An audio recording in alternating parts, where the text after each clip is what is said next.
Luxury items, fine dining, and spending without checking prices just to enjoy the feeling of indulgence.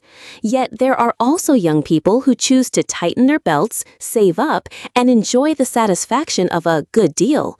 For example, when shopping, some tend to pick items under 2,000 yen. Today's youth are clearly divided. One side embraces luxury and enjoyment, while the other side focuses on saving for more practical purposes. Many countries around the world are facing inflation and the prolonged economic effects of the COVID-19 pandemic. Despite income fluctuations, the spending habits of young people across various nations still reflect their priorities in life. So, how are young people spending their money? Let's take a closer look at global trends through this segment of The World in Motion, presented by international news editor Kim Hugh. Two opposing trends in youth spending. I've noticed two very distinct and increasingly common trends in how young people, particularly Gen Z and millennials, are spending their money globally. A June survey by credit rating agency Experian in the U.S. revealed that 63% of Gen Z, born between 1997 and 2012, and 59% of millennials, born between 1981 and 1996, would rather spend money on life experiences like travel and concerts than save for retirement. A recent study featured in Business Insider also found that Americans aged 18 to 25, Gen Z, feel lonelier than any other demographic group. To seek connection, many young people spend money on gym memberships, social clubs, and art classes. These fees can be significant, with not only sign-up costs but also ongoing annual membership fees. Still, for many, money might not buy happiness, but it can buy the chance to make new friends. Spending for personalized experiences. Experience is truly the buzzword for today's youth. This trend has spread to Asian countries too, with South Korea leading the way. Young Koreans are finding new ways to improve their quality of life. They now prefer spending on personalized experiences rather than material possessions. While some may see spending on real-life experiences as extravagant, Korean youth believe it's completely worth it.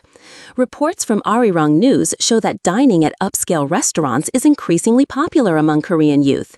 Instead of cheap soju, they opt for pricier drinks like whiskey.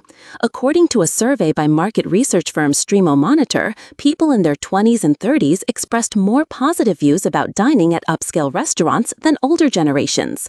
For example, a Binkki dessert combining traditional Korean shaved ice, bingsu, with whiskey costs 118,000 won, about 2 million VND, yet remains popular because of the luxury experience it offers.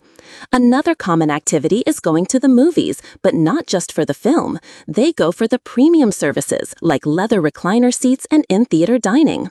Tickets for such experiences cost 4 to 5 times more than regular ones.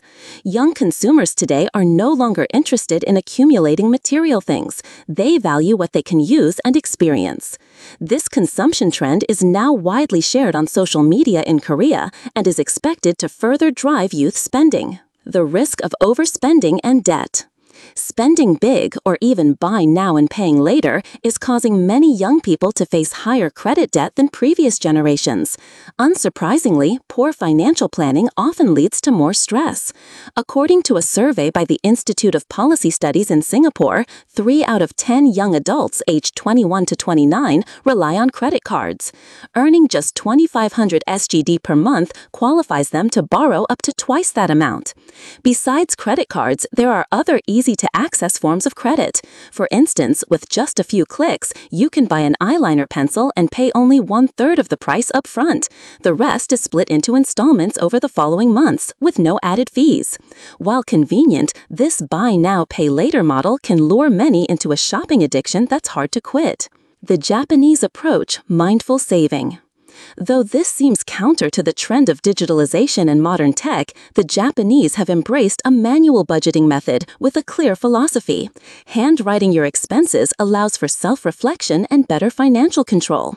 The method has 5 steps.